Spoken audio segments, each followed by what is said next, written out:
ආයුබෝවන් ජපානයේ තියෙන ලස්සන සුන්දර ස්ථානයක් අපි බලන්න යමුද?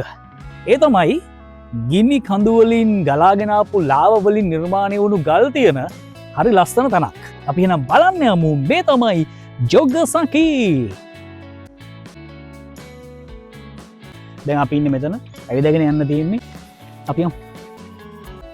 අපි ඇවිදගෙන යනකොට ඉස්ලාම දෙකපොළ ලස්සන තැනක් තමයි මෙතන.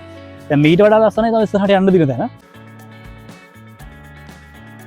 1848 සහ 1854 කියන මේ කාලවකවානුවේ තමයි ඒ වගේ හිටපු රාජ්‍ය නායකයන් මේ විදිහට ජපානයේ සෑම ප්‍රදේශයකම මුහුදු බඩින් සතුරු ආක්‍රමණයක් ආවොත් ජපානය ආරක්ෂා කරගන්න කාලතුවක්කු ස්ථාපිත කරලා තියෙනවා. ඉතින් මේ ශිෂෝකා ප්‍රාන්තයේත් මෙන්න මේ ස්ථානේ එහෙම ස්ථාපිත කරපු කාලතුවක්කුවක නටබුන් ඉතුරු වෙලා තියෙනවා.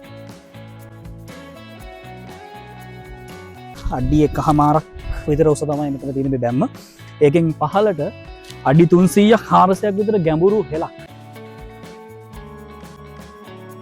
කොම්රයාමා ගිනිකන්ද පිපිරීම නිසා ඇතිවිච්ච ලාවා ගලාගෙන ඇවිල්ලා මේ මුහුදු ජලයට මිශ්‍ර වීමත් එක්ක තමයි මේ විදිහට ගල් පර්වත නිර්මාණය වෙලා තියෙන ඉතිහාසයේ මීට අවුරුදු 4000කට කලින් ඉතිහාසය සඳහන් වෙන පරිදි.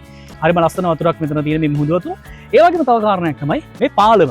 ඉතින් මෙම ස්ථානයේ මේ සංචාරක ආකර්ෂණය වැඩි වීමත් එක්කම ඒ පාලමින් පසු නිර්මාණය වෙලා තියෙනවා. ඊට පස්සේ ඊළඟ විශේෂත්ව කාරණය තමයි මට මගේ අර පිටිපස්සෙන් පේන ප්‍රදීපාගාරය. ඒ ලයිට් හවුස් එක මීට ඉහතදී අවුරුදු ගානකට කලින් මේ මුහුදු බඩ ප්‍රදේශයේ ගමන් කරන නැව් වලට සංඥා ලබා දීමට තමයි භාවිතා කරලා තියෙන්නේ. හැබැයි අද වන විට ඒක සම්පූර්ණ සංචාරකයන් සඳහන් වෙන් වෙලා තිබෙනවා.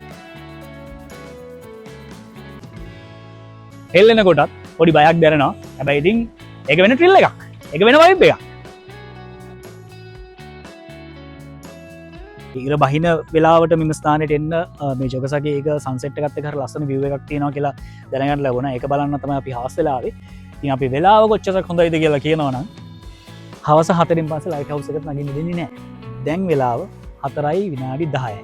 ඒ නිසා අපිට ලයිට් හවුස් එකට යන්න තියෙන වෙලාව අහිමි වුණා. හදට මගේ vlog එක ඉවර කරන්න හදන්නේ. like කරන්න, follow කරන්න, subscribe කරන්න අමතක කරන්න එපා. මාව TikTok එකෙත් follow කරලා තියාගන්න. මේ වගේ ලස්සන content හොයලා වෙනුවෙන්ම ජපානයේ සුන්දර තැන අරගෙන එන්න. එහෙනම් අදට ගිහින් එන්නම්. ජය වේවා. සුබ දවසක්.